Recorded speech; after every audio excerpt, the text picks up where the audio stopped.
Well, the finance minister walking out of North Block, Navika. Well, if you go by the sari she's wearing, there's some package coming for Odisha, but that's really simplifying things. But yes, she's out there, her iPad in that red cover. And that's the way the budget and times have changed. The briefcase is gone, the iPad is out, you know, things hopefully getting simpler in budgets. The question is, this is the last full budget that the Modi Sarkar is going to present. Will there be something for everybody? Will there be a roadmap? As we spoke about the health sector, universal health coverage, will there be more? Will there be, you know, GST, etc. happens outside? Will there be ways that she will outline on how to tackle inflation? These will be some of the questions that people will be looking at in the budget today. Gautam Chikramani? Yeah, I think there are three issues. So there's a problem here. The budget is restricted to tax, you know, in managing the taxes and the expenditure. But the problems that the economy faces are more. So inflation, you rightly mentioned, is one. Economic growth, to me, is the most important. And third is interest rates, and all three are linked in some manner. I think we have had inflation fairly under control in a relative sort of a way.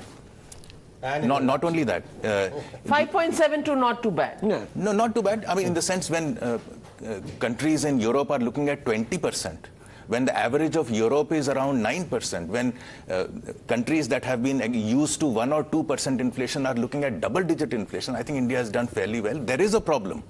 It's a global problem. It's beyond the scope of any particular country, any particular budget. But in a relative sort of a way, so far, India has done quite well. Same with growth. Also, I think inflation is now taming. You see, if you look at the FAO food index, it is now back to where it was a year ago after rising. You look at the Brent, the oil prices, they are back to where they were a year ago, and then again, there is a new normal that is happening. So I think the harsh headwinds that we saw in the last 1 year, following the Russia-Ukraine conflict, are now probably behind us or are adjusting to a new normal. Within that context, I think India has done. Let's get a global perspective. We are joined, as always, here on Times Now by Jim Rogers, chairman of Beelan Interests. He's been quite bullish on India for several years now. Mr. Rogers, when we spoke last year, you felt that we were in a position to emerge strong, and we have actually. How do you see the global scenario, and do you believe that things are easing up internationally enough for sort of India to push through further, or are you seeing headwinds? Well, inflation has certainly come down, but that's the way markets work. Nothing goes straight up every day. They go up, they react, and they go up again. And that's what's going to happen with inflation later this year. And when inflation comes back, governments, Western governments, are going to print a lot of money. And that means the inflation is going to be back. Now, India has done a brilliant job in the last 30 years, as you well know. And I hope they do a good job in the next 30 years. But the budgets that you bring out recently have all built up a lot of debt and a lot of deficit spending. I want India to be a great country again. You can be, and you have been. I worry about your children and your grandchildren. I don't think in Delhi they care about your children and grandchildren. I do. Okay. Yes, you wanted to make a point. Can I come in on inflation, which is the buzzword around the world? And the conventional wisdom seems to be that, look, we had a big inflation in the 70s, led by the oil price increase, and now we will be back to high inflation, stagflation, all the rest of it. So I'm in a very different camp. For 25 years, the world went through declining inflation rates, such that in 2019, the year before COVID, the median inflation rate in developing countries was just 1 percentage point ahead of the median inflation rate in advanced economies. Right. Now, for 25 years, we had a continuous decline in inflation. So I think what is an interesting subject to explore, what has happened in the last 3 years that the structural trend, of worldwide trend of 25 years will be reversed. So I am in the camp that says that, listen, we've had this exceptional inflation because of exceptional circumstances, the COVID lockdowns, the supply constraints, and then the war in Ukraine.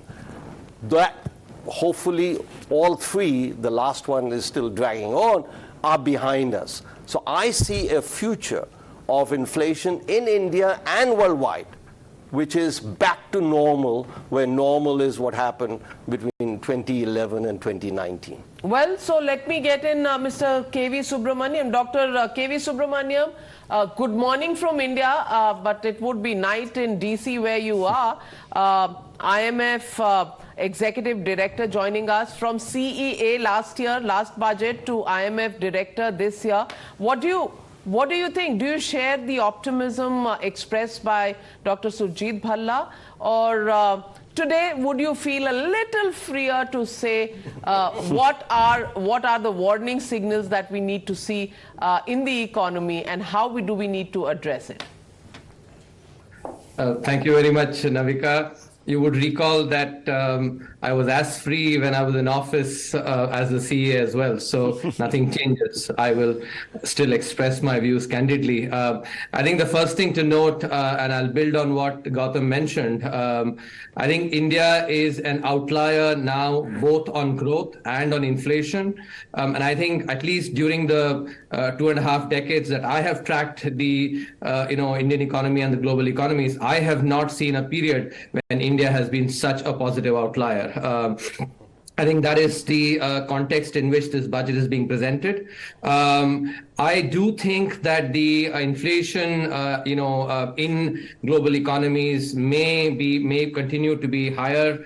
For one, there is a recent study in top economics journal which shows that maybe between half to 2/3 of inflation, at least in the United States, is inflation expectations. And inflation expectations have clearly gone up now, which will then mean that, it ain't coming down very soon in the advanced economies.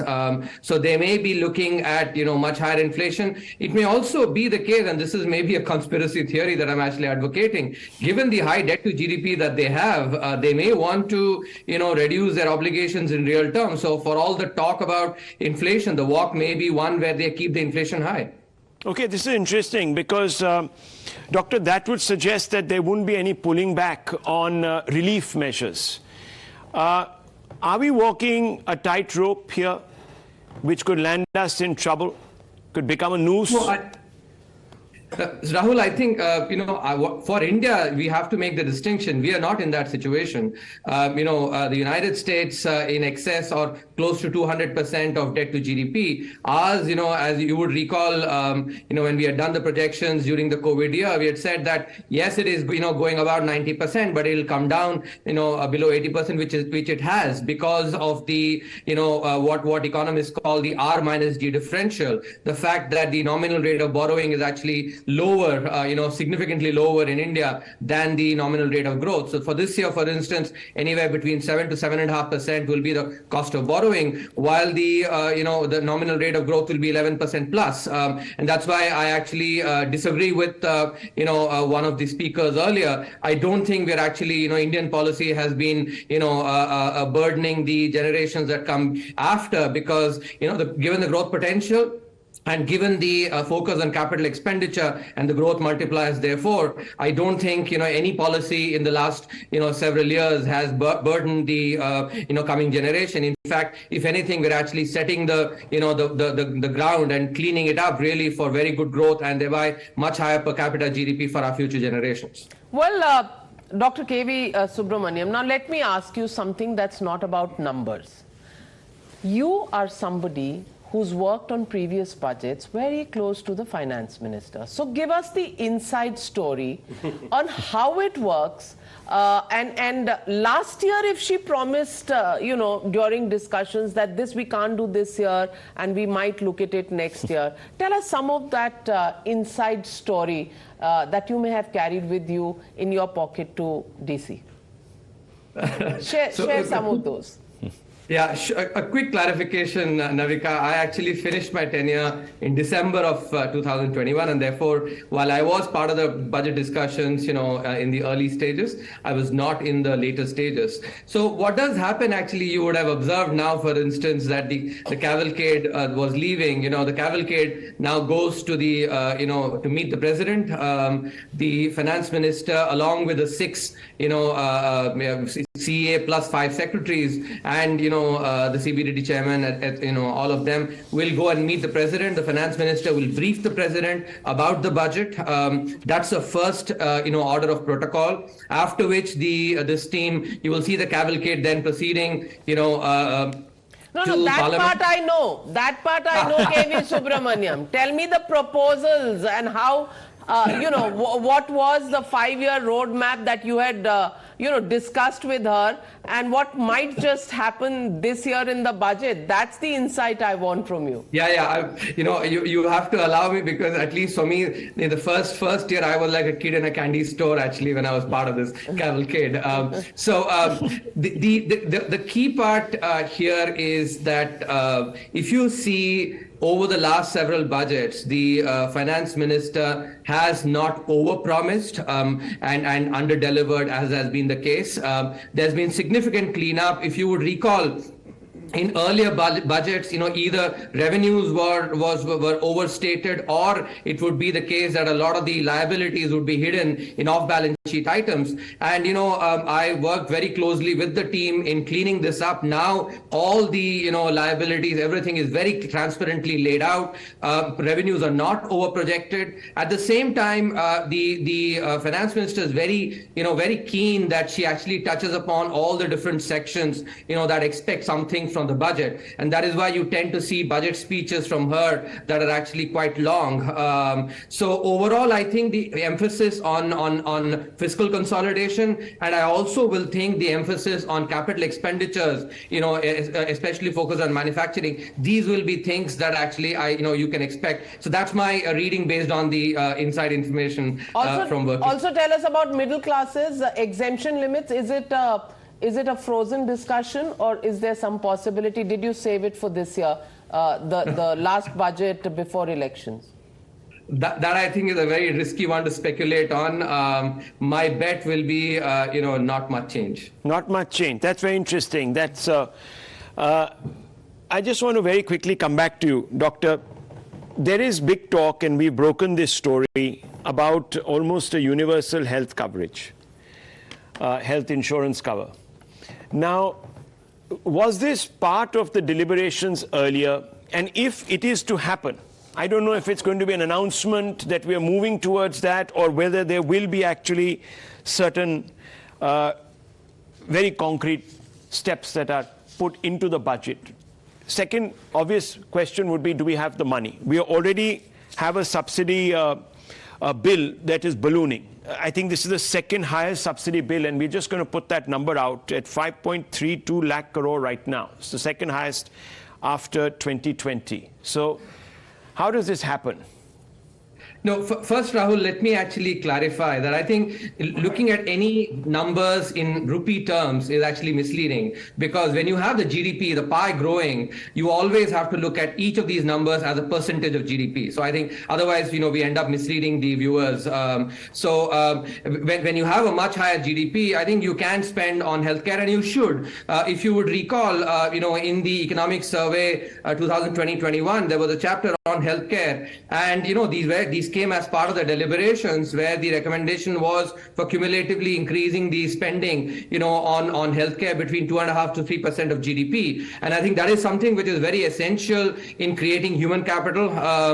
This government has actually done the Ayushman Bharat program, which has been quite successful. If you would recall, again, there was an evidence-based chapter showing the benefits of the same. So, the deliberations about expanding healthcare have definitely been there. These got accelerated, especially during COVID. And I'd be very glad to see if actually, the concrete steps are taken towards, universal healthcare in this particular budget. As for the money, as I actually mentioned earlier as well, I think this is something conceptually we had laid this in the economic survey, and the evidence for that is now already being seen. If you see, the slope for the debt to GDP has clearly been declining because of the negative R minus G differential. I think these are essential public goods that the government must be providing for, the sovereign must provide for, and I think these will have positive effects on growth, thereby also not create a problem of debt sustainability. So I think the money is there. I hope they actually are able to do this and put concrete steps in that direction. So you're saying money is there for the entire coverage of the middle classes, or do you think it will begin with a certain income level and senior citizens to begin with? Can that happen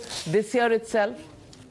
I think that it may be quite likely. This may be part of, again, if you see, the Honorable Prime Minister has generally emphasized, public goods, be it, drinking water, be it actually sanitation, be it healthcare. These have been aspects of emphasis, economic emphasis of the Honorable Prime Minister. And I think this may be a very opportune moment to actually bring that in. I do think that it's quite likely, it may not be for the entire population. It'll be for the more vulnerable sections. And I think that may be the right way to start. Do you think that will be a game changer in this particular? I think it would be, but let's get a reaction from this particular thing about health cover and Ayushman Bharat and PMJ, the scheme that gives 5 lakh insurance for secondary and tertiary care for the 100 million poorest households.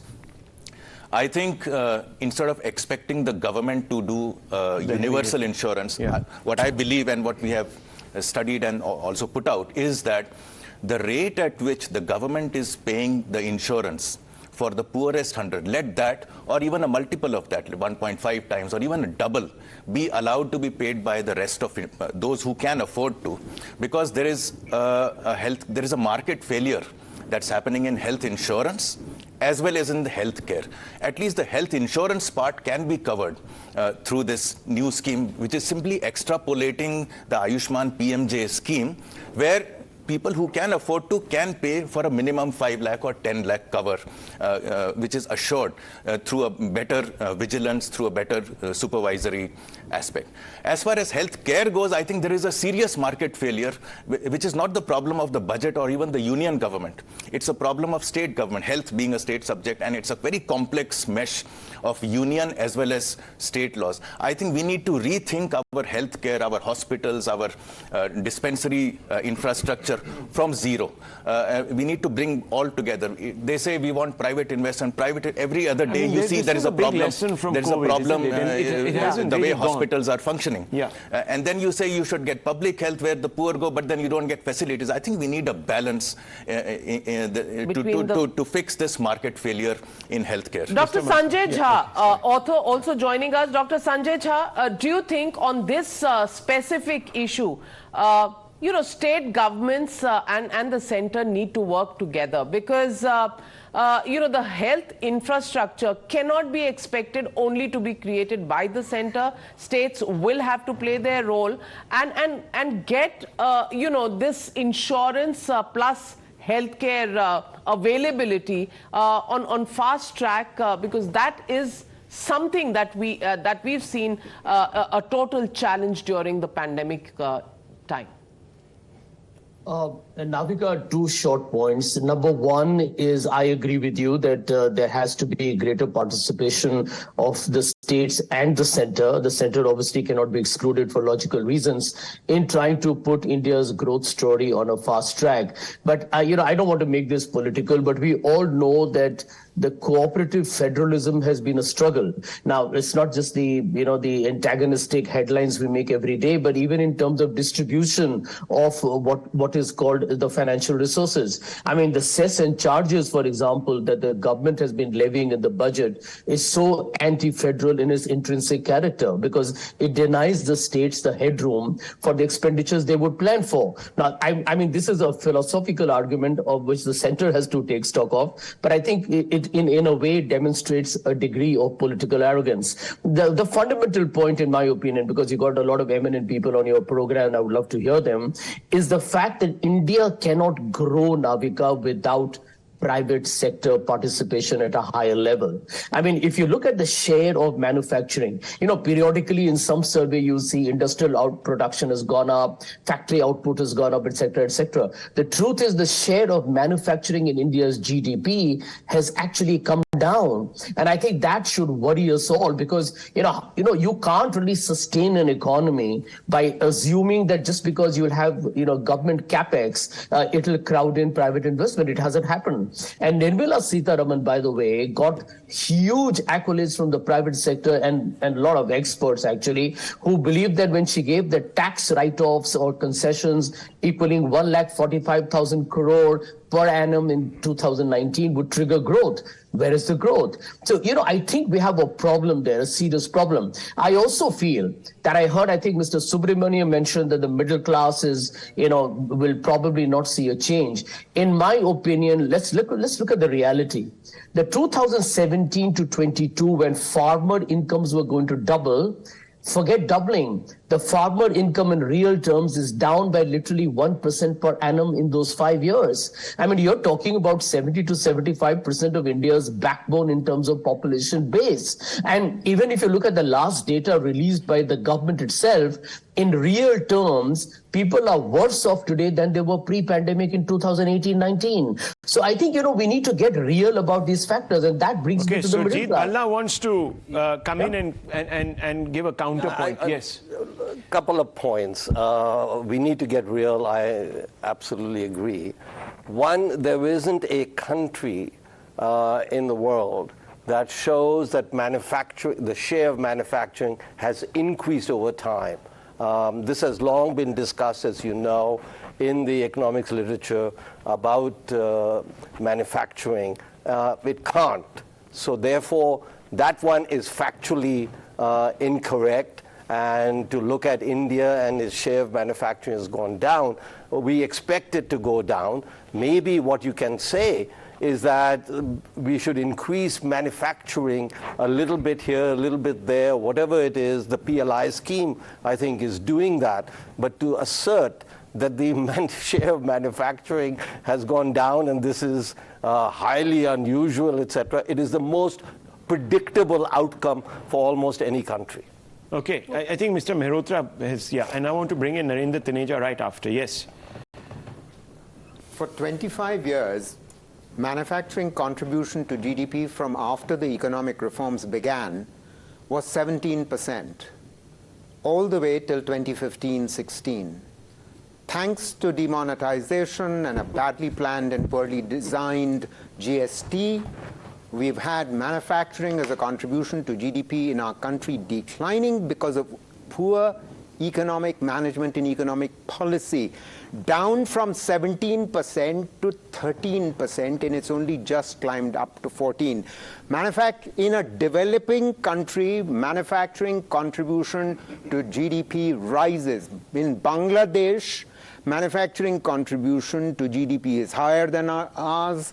In Vietnam, it's higher than ours. In China, it is higher than ours. And in the last 25 years, in Malaysia, Thailand, Indonesia, China, it has risen. So I don't know where this data is coming from. Yes, I know the Danny Roderick argument. Yes, that's true in a historical sense. But we were at least maintaining our manufacturing contribution to GDP at 17%. We've seen manufacturing employment as a share of total employment actually collapse. And it's, in absolute terms, it has collapsed, manufacturing employment. And that's primarily because it's unorganized sector manufacturing which is shrinking. It's not the organized manufacturing which is shrinking. Organized manufacturing is capturing the segments being vacated by the unorganized sector in manufacturing. And let's just remember that organized manufacturing contributes, an organized sector generally contributes something like 30% of GDP and 40% of exports, the unorganized sector. So let's make sure that we are not forgetting the unorganized sector in the budget. Let's make sure that the jobs which have been lost in the last 5 or 6 years in manufacturing come back. And it's simply factually incorrect that in Dr. East Asia... How do you respond to Mr. Mehrotra after what Mr. Bhalla said? Sorry, who is this to? Yeah. Would you care to respond to Dr. Mehrotra? Mr. Panagria, yeah. Yeah, okay. Look, on this one, I have to disagree with Surjit. Manufacturing is a serious issue in India. The share of manufacturing in the GDP has remained very low. Some of the decline that you're talking about has more to do with the series, when we changed the base year at 11, 12, then somehow these prices shifted in a way that the manufacturing share actually dropped. I don't think it has been so much the organized versus unorganized. I also don't buy your numbers, Mr. Mehrotra, on exports being 30 to 40%. I don't know where are you getting those numbers. Those numbers are not available at all. Nobody divides the exports by organized versus unorganized sector. But I take it that the manufacturing is an issue. My kind of fundamental problem of the Indian economy, which is very structural, going all the way back to the 1950s, the Nehru era, is that much of our capital is working with very little labor. Remember that it's an economy with 500 million workers. Labor is your really major resource. But if you look at where capital is, it is in petroleum refining, it is in engineering goods industry, it's in chemical industry, it's pharmaceuticals, everywhere, where it works with very little labor. And then you got a vast part of the economy where a lot of labor is sitting and it has no capital.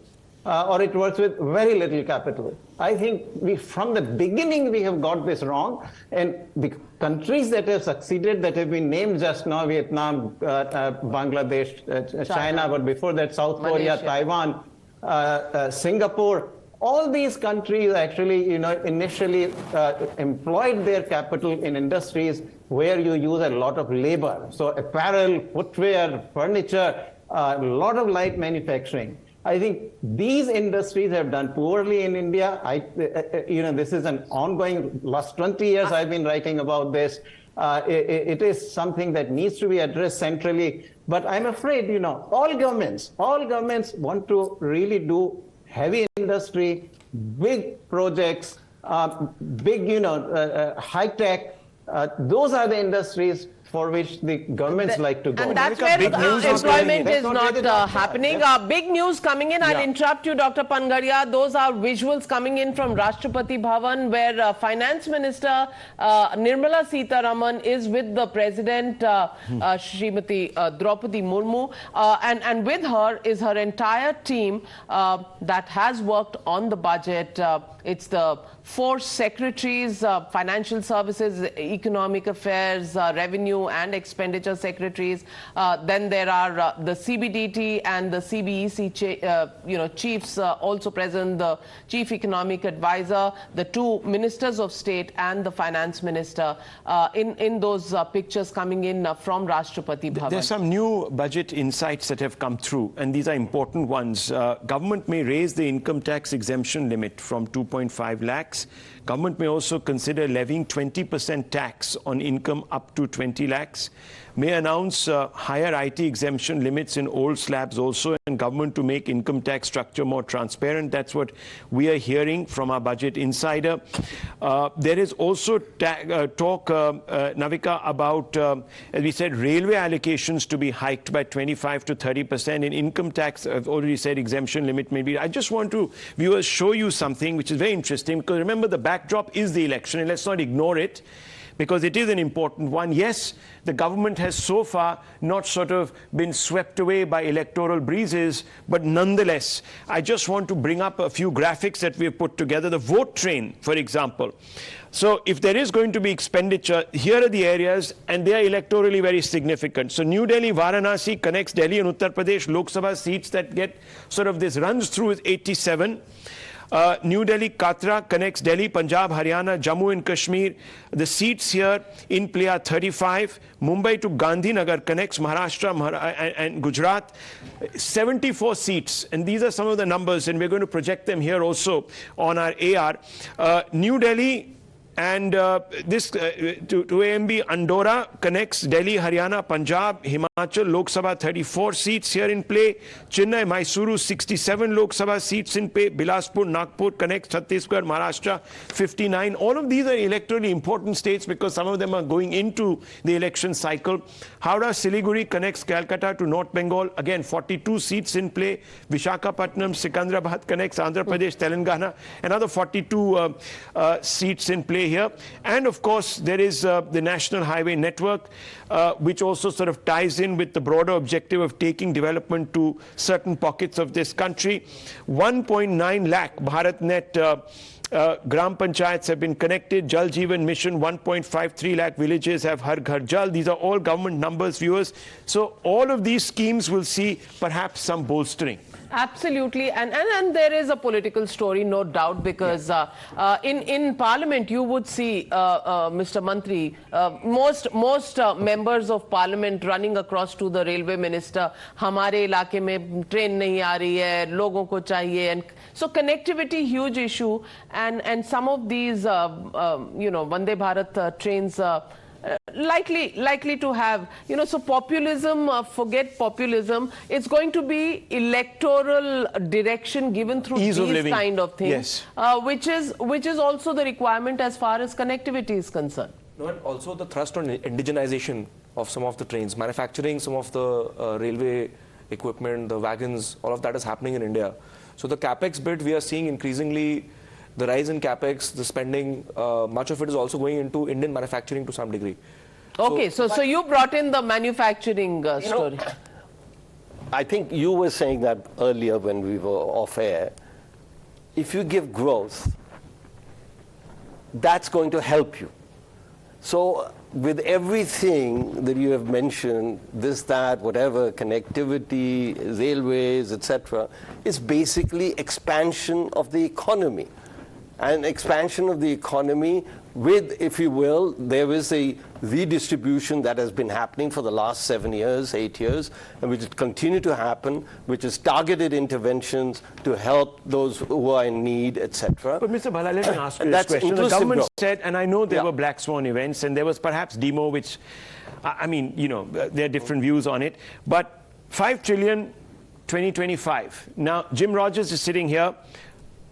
We're now being told current numbers suggest that 5 trillion we will only get to by 2030, if that. Who's telling you that? Well, these are all the numbers that the opposition is putting out. And they're just, they're looking at the economic survey and they're projecting. Come on. Okay. I mean, basically, the CEA just yesterday, and I trust him, and he's done his numbers, etc. Okay. The latest it'll be 26, 27. It might happen in 25, 26. Just this year alone. Yeah. Well, the GDP Dr. Subramaniam, in dollar the terms, 2030 figure, 5 trillion Indian economy, etc., is that all bunkum? Is that the opposition trying to put its own spin in a political year?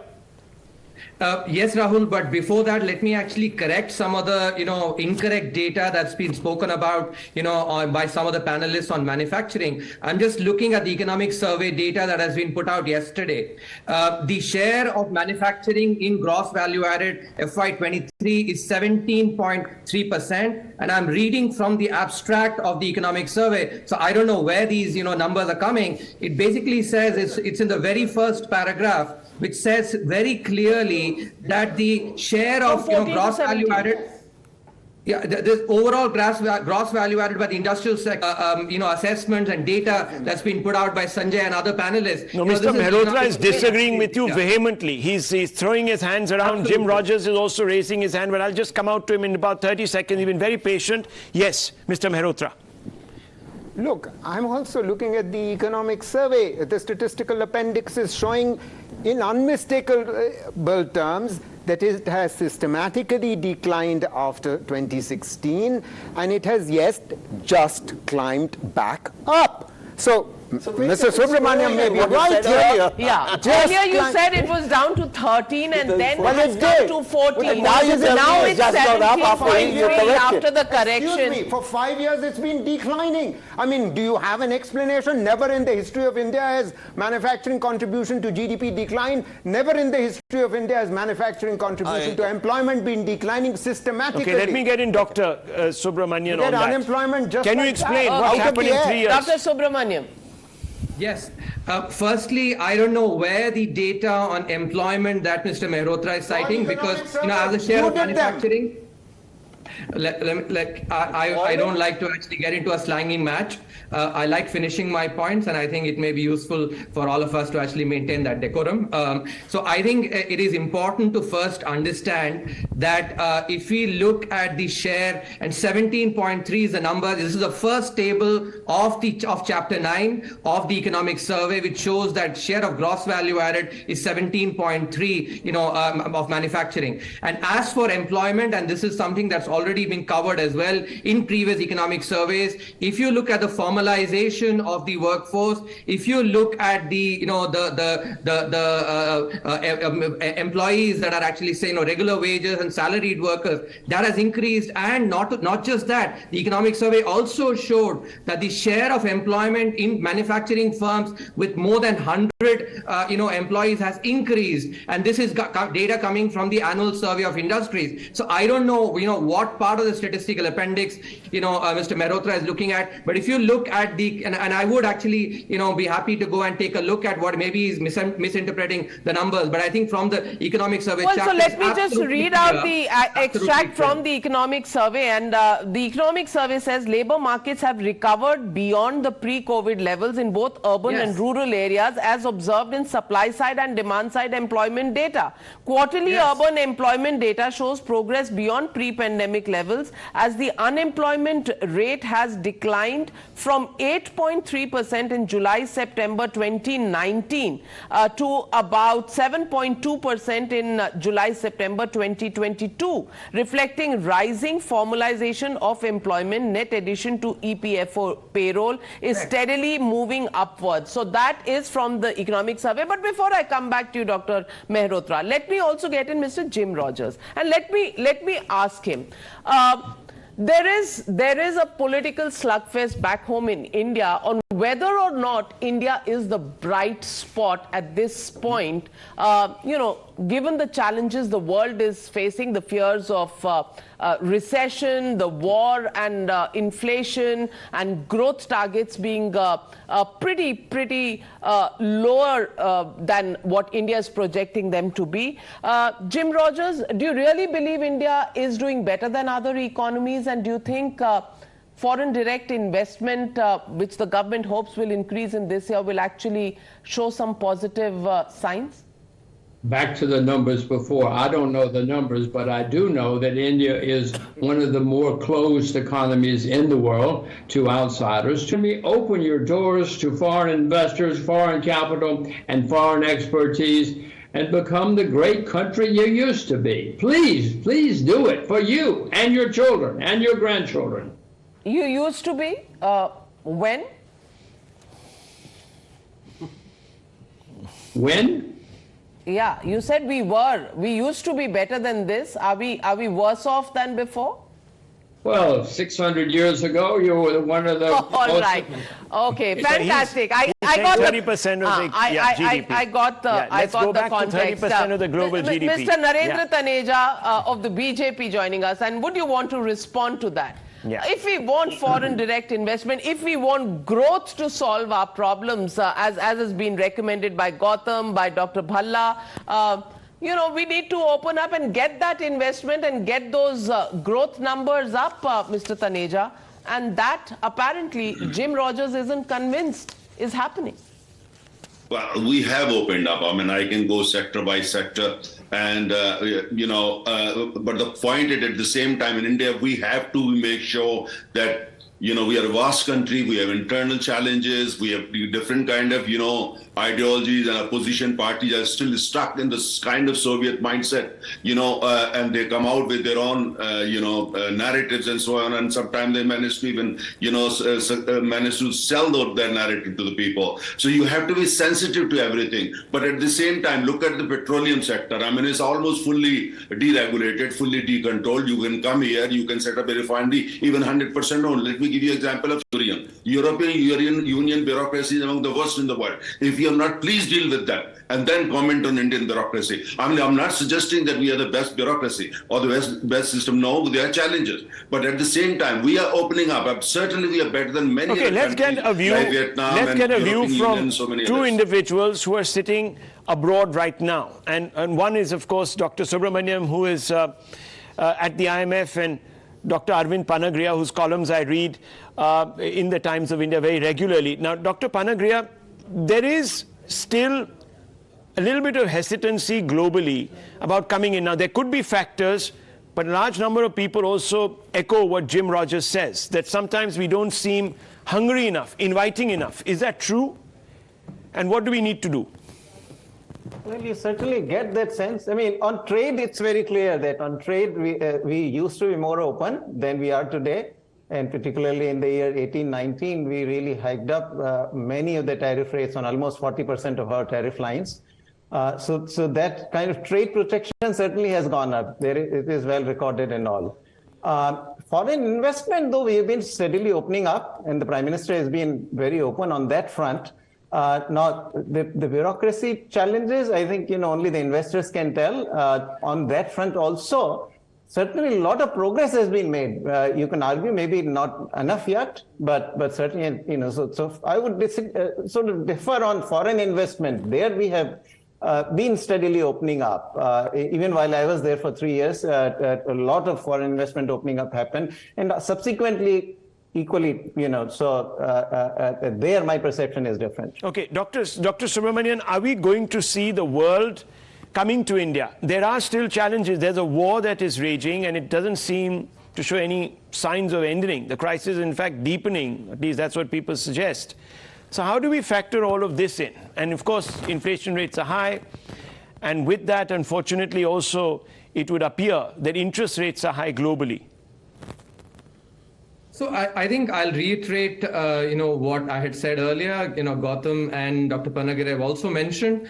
There's been significant progress, I think, both on growth and inflation. We are the outlier now, a positive outlier. I must mention also, about the crowding in. Again, data from the Economic Survey of Manufacturing shows, for instance, that, in FY23 from April to December, the private investment in manufacturing has been 5 times that of FY20. So I think some of the impact of public capex in manufacturing is clearly showing up. So we can expect far more FDI to come into these sectors because of the emphasis on the various aspects of manufacturing, be it power, be it logistics, be it the capital, labor reforms. The rules have been drafted now. Each of these actually have been systematically being worked on, and that will reduce the cost overall, the average cost for manufacturing, and thereby actually encourage more investors to come in. I haven't checked the latest data, but I was reading somewhere, I think that the FDI this year is expected to be very high. So I think the investment that is coming in is also actually indication of investors putting their money where their mouth is.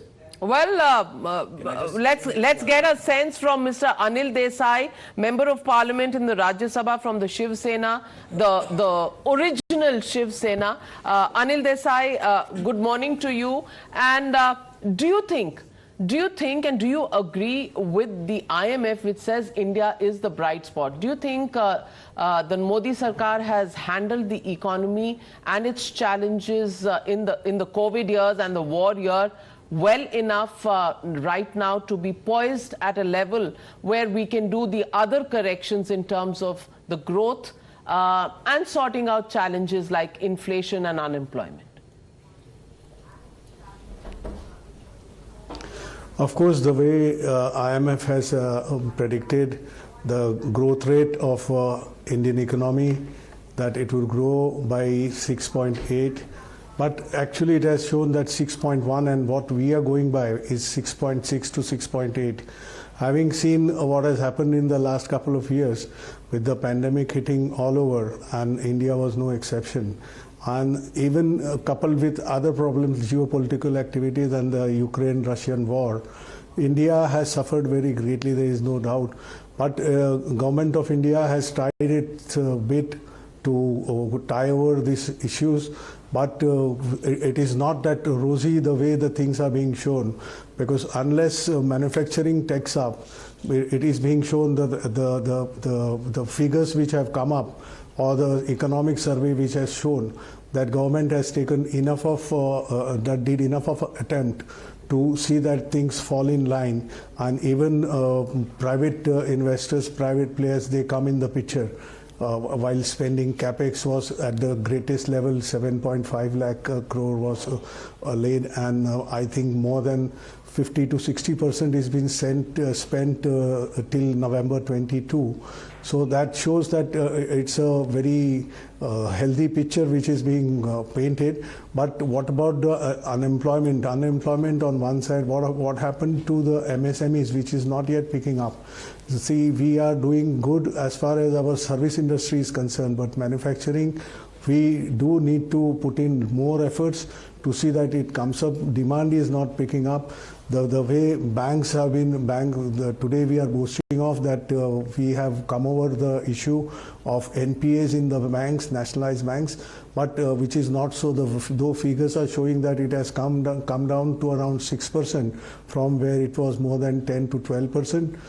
The picture is not a credit. The coffers are very flush with the banks, but there is no offtake for the credit. Well, what happens to the rural areas where government has to put through, and infrastructure basically. Now infrastructure as far as roads are concerned, railways are concerned, waterways are concerned. Right. This is the way how we can go ahead, but the challenges are thick ahead.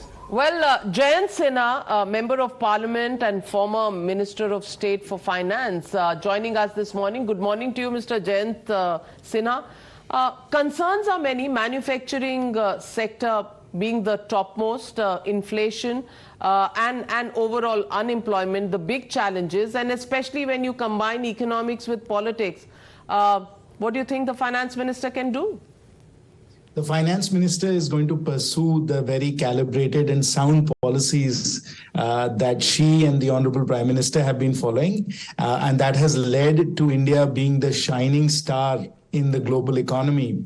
And Navika, let me remind you that in 2014, when we assumed office, you will remember that India was considered one of the fragile 5 economies. It was considered one of those economies that was in a tailspin and in a very dangerous situation. What a long way we have come. Now we are the global locomotive that's pulling the global economy at 6.5% growth, which is what the economic survey is projecting, which is what most forecasters are projecting. We'll be the fastest growing major economy. And it's not just being the fastest growing major economy. The way the economy is poised for long-term growth is also very, very encouraging. Virtually every sector now has been reformed, is doing incredibly well. When you look at what we have done in terms of our digital economy, our digital public goods, We are doing things there that are absolutely world-leading. The cost of financial transactions, the cost of telecom. I absolutely agree with you on the good news, Mr. Jayant Sinha. It's the bad news that needs to be tackled, and it's there that I want your response on how are we going to do it.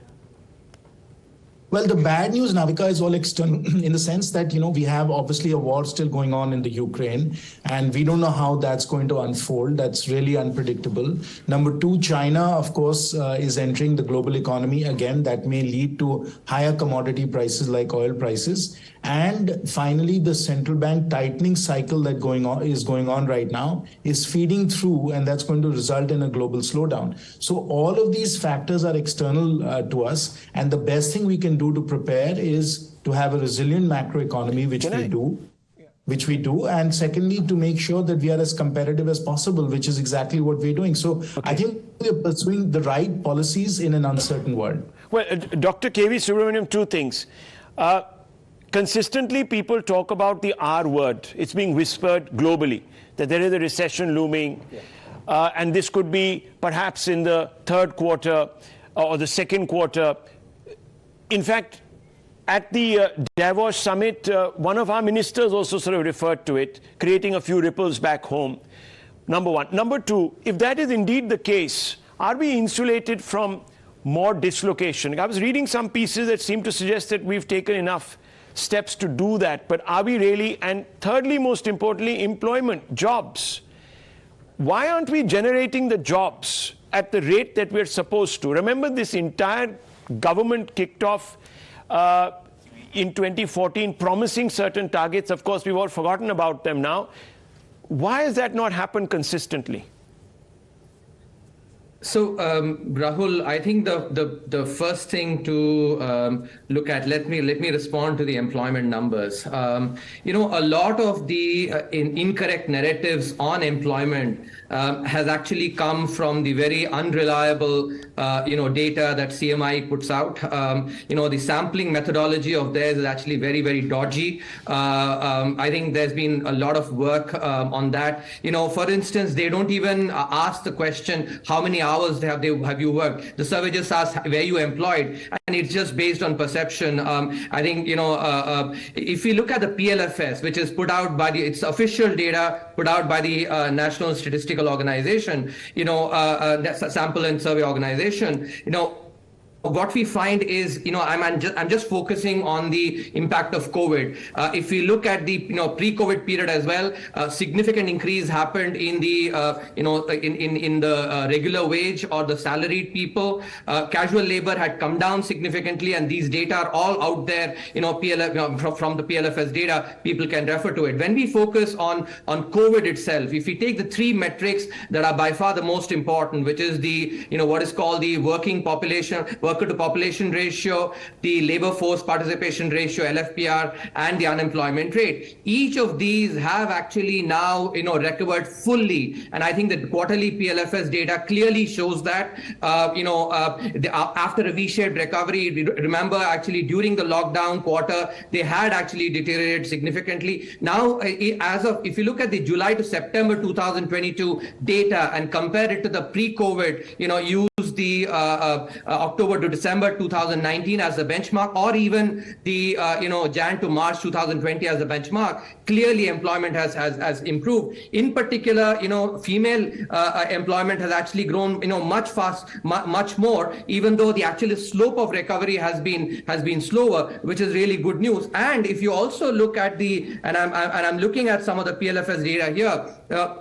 The number of workers in the formal sector as of FY 2021 is 60 million, and this is 6.2 million or 11% higher than the pre-COVID year FY 2018-19. In the organized sector, the total number of workers is estimated to be 99 million, which is 4.2 million higher than the pre-COVID year. So I think when you look at the right data. No, but Doctor, are you saying that everyone gets it wrong who are not in government, and only the government's economists know how to crunch this data right? I mean, that's generally what you're saying. CMI is looking at it wrong. Everyone. So everyone who sort of points a finger. And are you also saying that unemployment is not an issue? It's an imaginary issue that is picked up by opposition parties. Yeah, we should get this. Yeah. Rahul, let me correct that. I think what I'm trying to say here is the two sets of data on employment that are looked at is the official PLFS and the CMI. Okay. CMI has significant problems. Even when actually it conveys good news, I have tweeted, I do not trust that because it is far more noise. The official data, which actually is really done with a very rigorous sampling methodology, I think that is not being paid adequate attention to. And my duty here is just pointing out that data. Okay, let's get Mr. Mehrotra and then Mr. Bhalla in on this. This is an important conversation. People are saying, and Dr. Panagria raising his hands also. So 4 people want to get into this. Yes, Mr. Mehrotra. With all due respect to Dr. Subramaniam, it's unfortunate that he looks at only the PLFS, the government data on the urban areas. Urban areas account for no more than a third of total employment. That's point 1.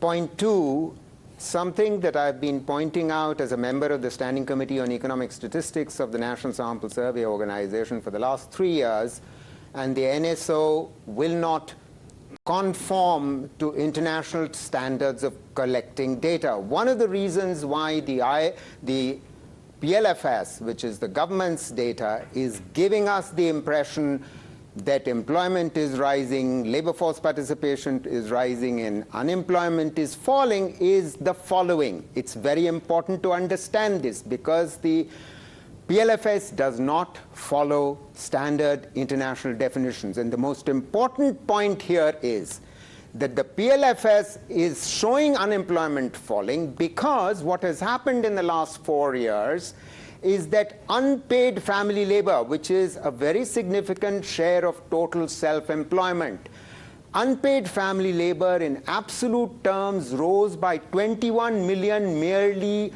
between 1819 and 1920. And throughout this period, unpaid family labor is rising. That's not employment, it's unpaid. It is work. No one's denying that. A significant share of unpaid family labor is done by women and by men, but we have to begin in the official get a response and to finally, that from Dr. I haven't finished. I'm sorry. But I have to interrupt you because that's Finance Minister in Parliament, the photo op. She's going in with the budget for the cabinet meeting. I just had to take those visuals that were there on screen. Nirmala Sitharaman, flanked by the 2 ministers of state, arriving in Parliament, going straight across to room number 61, and that's where the cabinet meeting takes place. The Prime Minister chairs that cabinet meeting, and it's the first time that the cabinet colleagues actually get to know what the proposals in the budget will contain and what is the message that needs to go out to the people of India. So that will happen between now and 11 o'clock when... Mr. Mehrotra, just finish your point briefly so I can get in. If I could. So just to explain to Dr. Subramaniam and your audience, that the reason why the CMI data is correct data, it is not dodgy data at all, it follows the ILO international standard. It does not say that unpaid family labor is employment. We are the only country in the world, out of 92 countries, we are the only country we are continuing to do, capture unpaid family labor. We should not be doing it. We should not be doing that. Okay, Mr. Surjit Bhalla. Then I want to bring in Dr. Subramaniam, and then after that... A few factual points. The economic survey, which I hope all of you will read, has a very extended discussion about the employment data in India, the ILO recommendations, and worldwide, and unpaid family labor and what is counted and what is not counted.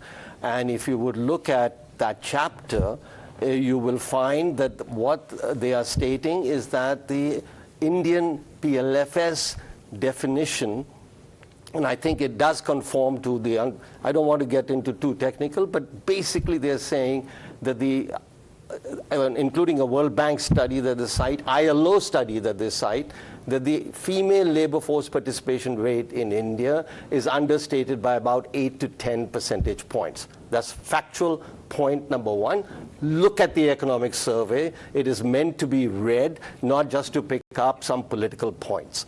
Second, as far as urban versus rural, employment is concerned. Unfortunately, the PLFS has delayed, and therefore we should be also very critical of PLFS. They've collected the data for 21-22, but they have not released it as yet. What is there is the urban. That's why people like Subramaniam and I are looking at the PLFS data. The only data released by the government of India, PLFS, is for urban areas, and that shows that between July to September 2019, that is pre-COVID, and July to September 2022, that is post-COVID, there was a 10.7% increase in employment. This is PLFS. Now, in the urban areas. In the urban areas. Now coming just one point on CMIE, and you can follow this debate on Twitter and everywhere else. They report female, by the correct method that one of our panelists is saying, they report that total aggregate female labor force participation rate is something like 8-9%, which is the lowest rate ever measured for any country at any time in history. Okay. That's all. Doctor, one second. Dr. Panagrahi. Yes. Yeah.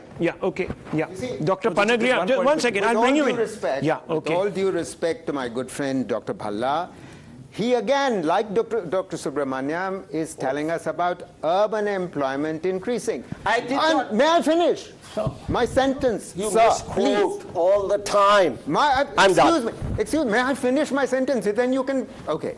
So, my sentence to be completed is that urban employment is also capturing unpaid family labor, which is distress-driven. Yes, urban employment is rising. There has been some increase in regular employment after a decline in regular employment systematically over the last 4 years. The more important point is, and I'm finishing, is that urban employment also includes unpaid family labor, which is distress-driven.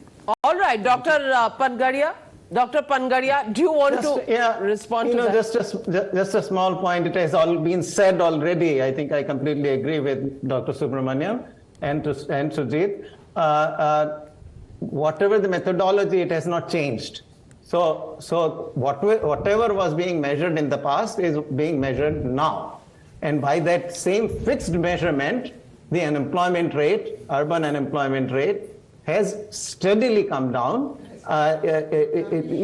April, June 21, it was 12.6%. Navika had read these numbers earlier, from 12.6%. But doctor, he keeps saying it's unpaid. That's what his objection to it all is.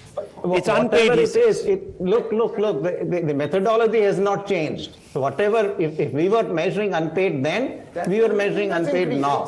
So methodology has, how do you know? How do you know that is the one that has increased? I would like evidence to show that is the one that has increased. Yes, we know. We can see it from Dr. Bhalla respond. Dr. Bhalla measuring the same thing. Mr. Malhotra, to answer the question on female labor force participation rate, the CMI data that he trusts so much. Please comment on that. Look, there are issues about the CMIE. I have no problem with that. But he just said that they are right and PLFS is wrong. Hold on. It is the best methodology. No, excuse me. The point is, if we actually definition is wrong. Weekly rates. Well, it's always said that if there are two economists, there are 20 opinions. In this case, QED. But Dr. Subramaniam, I'm coming to you, Mr. Mantri and Gautam Chikramane. But KV Subramaniam has to leave. So, KV Subramaniam, how do you put this debate to rest? Finally, we need an arbitration here. So what are we looking at? What's the correct way of looking at it? Is unemployment decreasing or increasing? And what is sort of decreasing? Is it unpaid employment? Yeah. I think a couple of key points that Mr. Mehrotra needs to be cognizant of. There was a recent study published in the EPW which did a sanity check. The only way, when you have, both the PLFS and the CMI data, going in opposite directions, you have to go and correlate it with, other economic indicators and see, does it pass the sanity test? A law that actually most economists use, which is called the Okun's law, which says that employment and output should actually go together. Now, this article finds very clearly, it's a peer-reviewed article, finds that the CMI data, the unemployment number is positively correlated with output, or employment is negatively correlated with output. Similarly, the other indicators, LFPR and unemployment and the other measures. In contrast, PLFS actually correlates correctly as would be expected by Okun's law. So I think clearly the proof of the pudding lies in the eating here. The data that correlates clearly very well, as economic theory would suggest, is the PLFS data. Second, I think it is important to understand that it is a quarterly PLFS that is, that covers only urban areas. The annual PLFS, which is what I was referring to, and I was talking about the increase in these sections, covers both rural and urban areas. So let our viewers not get misled by these claims that the PLFS covers only urban areas. It is a quarterly which comes out in a timely manner. Annual data has both rural and urban, and what we are talking about here is actually increases taking both into account. Yes, I do agree, and I would concede with what Dr. Mehrotra is saying. The unpaid family labor has increased during COVID period, but as has other measures of employment as well. I think, and it is not right to selectively just quote the unpaid family labor when other measures, like for instance regular wage workers, salaried employees, and self-employed or working basically as proprietors, when they have increased as well. I think to selectively point out is clearly is not portraying the correct picture. Rajiv Mantri, you want to come in? No, I just wanted to say, so coming from the world that I'm from the world of financial markets and investments, all I will just leave for everyone's consideration is people do not take CMI data that seriously. That's all. Okay. All right. I have a very interesting nugget coming in from Parliament. All ministers going for the cabinet meeting, and if you can see in the corner there, they're depositing their mobile phones outside, not allowed to take it into the cabinet meeting, which means you're not going to get any leakage of what's in the budget proposal. You mean to say ministers are going to be cut off from Twitter for that much period of time? Yes, between now and 11 o'clock for sure. Oh my gosh. So budget cabinet meeting and all mobile phones being deposited there with the personnel, security personnel. So even if we do have sources in the cabinet, we're not getting any information ahead of no fly on the wall. All the flies inside without their mobile phones. So exactly. That's just an aside. But joining us at this point, Monika Halan, and good morning to you. Personal income, and that's what everybody's eye is going to be on, and you're the major domo on telling us what to expect, what will happen, and how to take care of personal finances, Monika. And you're wearing red, as is the finance minister. Does that mean that you're thinking alike?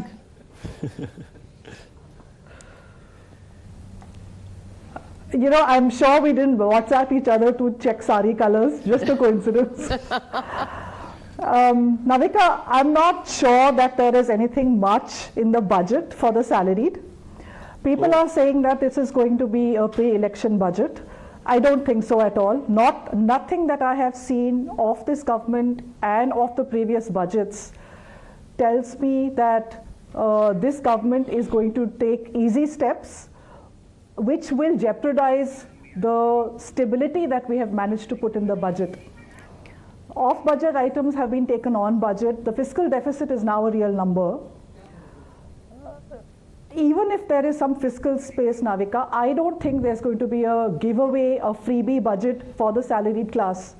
There is one place where there could be some amount of tinkering, because there was a new tax system from financial year FY21 or 20, which allowed the individuals to onboard a lower taxation regime should they give up on all the deductions and exemptions, rebates. But that wasn't, it wasn't a very lucrative road for the individual. And if you see the marginal tax rate of the corporate sector, which took that lower tax route, their marginal rate is 25.17, and for the individual on that new tax road is 42.7. So there's a huge gap between what at the margin the individual pays and what the corporate pays. So if there is some fiscal space, I would imagine they would try and bring some amount of parity to also nudge households, individuals to move to the new tax system, which gives up on all of this mesh of deductions, rebates, exemptions, and there is just a simple tax rate to be paid, which is lower than the older regime. So that is one place where we could see something. The one message that actually I want the salaried class to take away from this is just this, that when growth comes to an economy, you will forget about getting 5,000 here, 10,000 there, some giveaway from a MAI-BAP government. But a growth of GDP, employment, wages in the economy means that the rising tide will carry everybody up.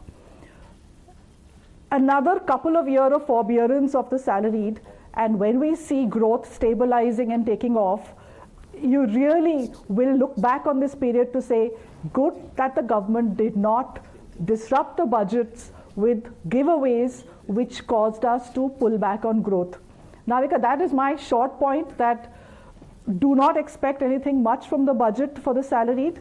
Just hope that they keep pushing on the pedal on growth so that you don't have to depend on some freebies, but you can empower yourself through better wages, better employment opportunities. Do you think, Monika Halan, on the speculation or rather the insight that we had that there would be a larger coverage of healthcare through the Ayushman Bharat, allowing maybe senior citizens and some income groups to come into that by sharing a premium payment with the government? Do you think something like that is possible?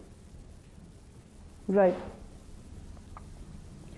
If there's fiscal space, they might do it, Navika, because the private health insurance system is broken. There is market failure. The hospitals have no effective regulation in terms of what they can charge. The insurance companies, again, the sort of claim ratios of privately held medical insurance policies is abysmal. It's horrible. So there is space for the government to come in and possibly offer a version of the Ayushman Bharat, maybe at a co-payment. A co-payment is that the government pays part of it and sections like the senior citizens pay a part of it. But at least it is you don't have to go to the hospital and argue that this is covered and that is covered. You have an insurance policy, you go to the hospital, and within the cover possible, you get the treatment. Right now, it's a battleground between the individual, the TPA, the hospital, and the insurance company. So as an individual, you're just facing a market failure totally. There is a role of the government, and whether they can address it through the budget, I am not sure. But if there is fiscal space, I would genuinely hope that for people with pre-existing diseases and for the senior citizens, the government allows a co-pay. You pay a little bit and the government matches that or gives you a little bit of help with that. Well, we're hoping that happens. Let me get in Zafar Islam, national spokesperson and member of parliament of the BJP, also Jagan Mohan Reddy Pratimidi, who is the spokesperson of the BRS. Mr. Jagan Reddy, do you think that we should not expect too much in terms of freebies, and freebies is really not the way to address an economy? Growth is the way to address. That's what the economists are actually prescribing. Would political parties actually agree to that formula? Let's make a pardon, ma'am. It's Jagan Mohan Rao, not Reddy. Oh, I'm sorry, Jagan Mohan Rao. As this is the last full budget before 2024 election, obviously billions of eyes on this budget, and after the projections of IMF that India is going to be the largest growing economy in the coming years, and also the inflation rate is within the RBI targeted figures. Let us see what the Madam Finance Minister is going to offer to the common man. But and also it is an alarming situation that the declining value of the rupee, which is at its all-time low, which might be good to the exports, but it's not good to within the internal system or to the common man. And when it comes to Telangana state, after its formation in 2014, it is mentioned in Andhra Pradesh Telangana Reorganization Act, many assurances have been given to the young state of India.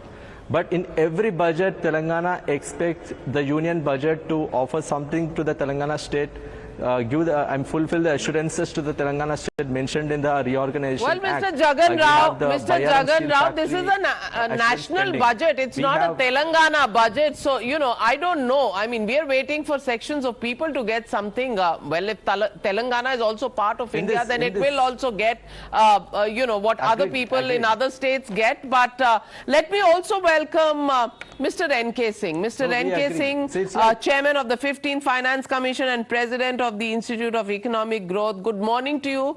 How many budgets have you seen so far, Mr. N.K. Singh?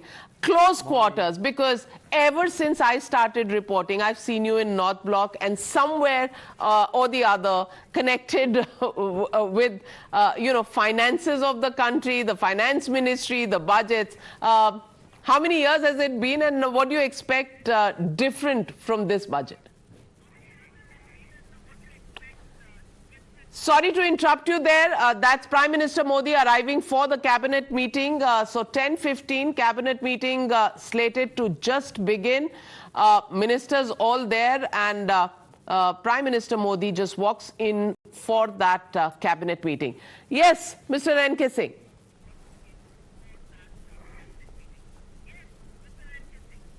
All right. Thank you, Navika.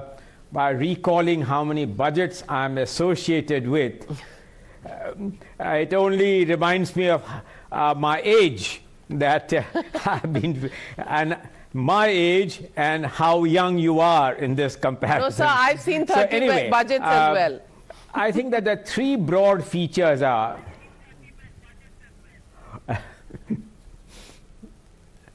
first of all, I think that I'm quite sanguine that she will steer clear of excessive degree of giveaways, populism, notwithstanding the impending elections in the states and with the ensuing 2024, the general elections. So I'm pretty sanguine that macroeconomic stability and its continuation of that process will receive her priority.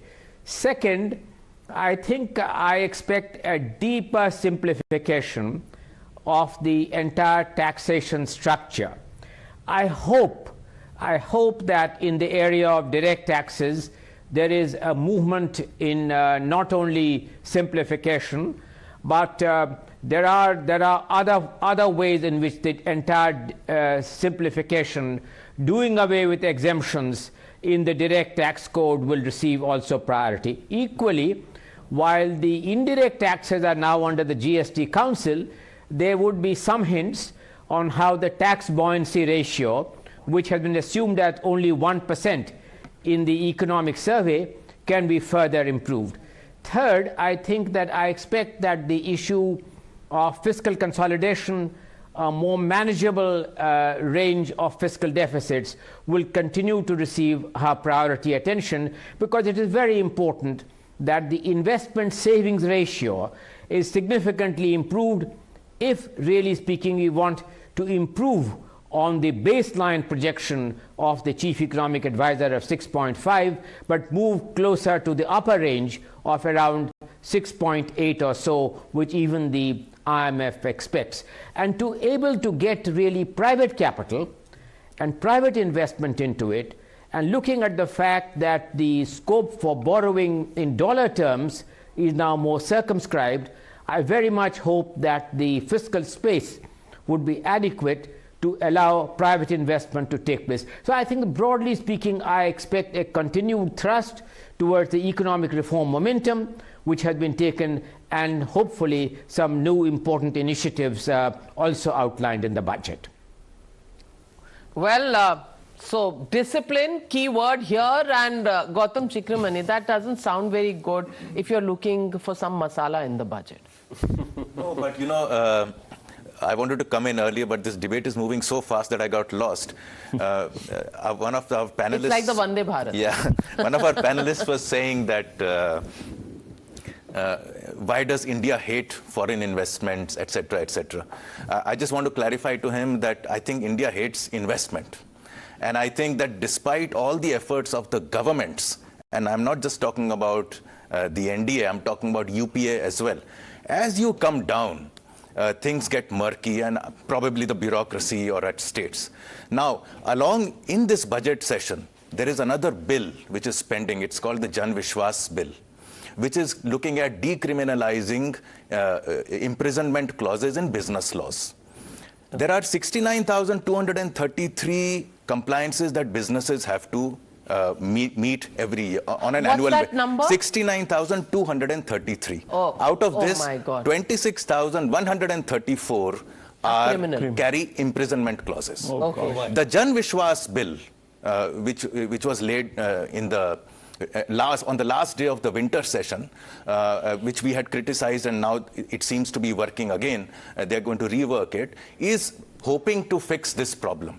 I feel what this hatred, or we don't like foreign capital, or we don't like capital, etc., a large part of this comes from the tyranny of the Inspector Raj at the factory level. Which still exists. Which still exists. So 1991 reforms ended the quota permit license Raj. If this reform goes through, the Jan Vishwas bill, so why is we are it going hanging? to end the Inspector Raj. Is it hanging because, again, the government will be accused of then making things easier for the suit boot walas? Look, what is the issue? To me, why is it hanging? To me, we did this report. To me, the suit boot, which people politically talk about big business, to them these compliances don't matter at all.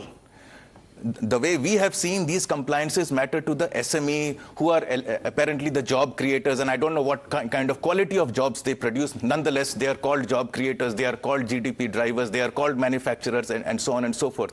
Out of the 62 million enterprises in this country, only 1 million are registered, function within the official rules, laws, and regulations. We need to increase this number. And I think people want to not get into the regulatory radar, and hence they continue to remain small. When they grow big, they create another factory or another company. I think this has to go. We want big business. We want the SMEs to become large corporations. But we don't have an enabling environment. I think everybody should be wearing a suit. Okay, well, one small point here. Yeah. You know, people are crying a lot about the poor, etc., etc. There is a new paper, Surjit wrote it with two others, where the not absolute poverty, the extreme poverty is now down to 0.8%. This is an IMF paper. There is a similar World Bank paper. There is a third NBER paper, which is saying poverty has gone. We may not like to see this poverty gone narrative, because it deprives us of our moral stance or moral condemnation. Okay. Mr. Mehrotra is raising his hand. The poverty extreme poverty has gone. Our budget needs to move on. Okay, we extreme keep poverty is at, gone. Poverty we'll get Monika Halan on that, but I also need to take a break. Yes, so Mr. Mehrotra, very quickly, please. Yeah, very briefly. I've read the paper very carefully. I've also commented on it. Dr. Bhalla is perfectly aware of what the whole economist fraternity's views on his paper are. First of all, it's not an official IMF paper. Yes, it's a working paper of the IMF. The fact of the matter is that the World Bank, in an official report, showed very clearly that during COVID alone in 2020, the total number of people added to the poor below $2.15 in the world was 70 million. We contributed 80% of that. But never mind that. The bottom line with Dr. Bhalla's estimate is that he, alone among economists in the world, somehow wants to estimate poverty in our country, or by using national account statistics. What is used in order to estimate poverty is consumption expenditure surveys, and he, of course, manages to show through his national account statistics that poverty has come down to 0.9%. No one in the country believes that, and no one in the world believes that. Well, we will debate that. We need to take a short break. We'll take Dr. Bhalla's response to that. I'm not going to comment on it. You're not going to comment on it. We'll well, Dr. I just want to now put this ahead in terms of the budget insights that we have so far, because that's what people who are watching this show really want to hear. Income tax exemptions likely. I'm sticking my neck out because this is our reporters on the ground who are telling us that something kuch chota mota wahan hoga.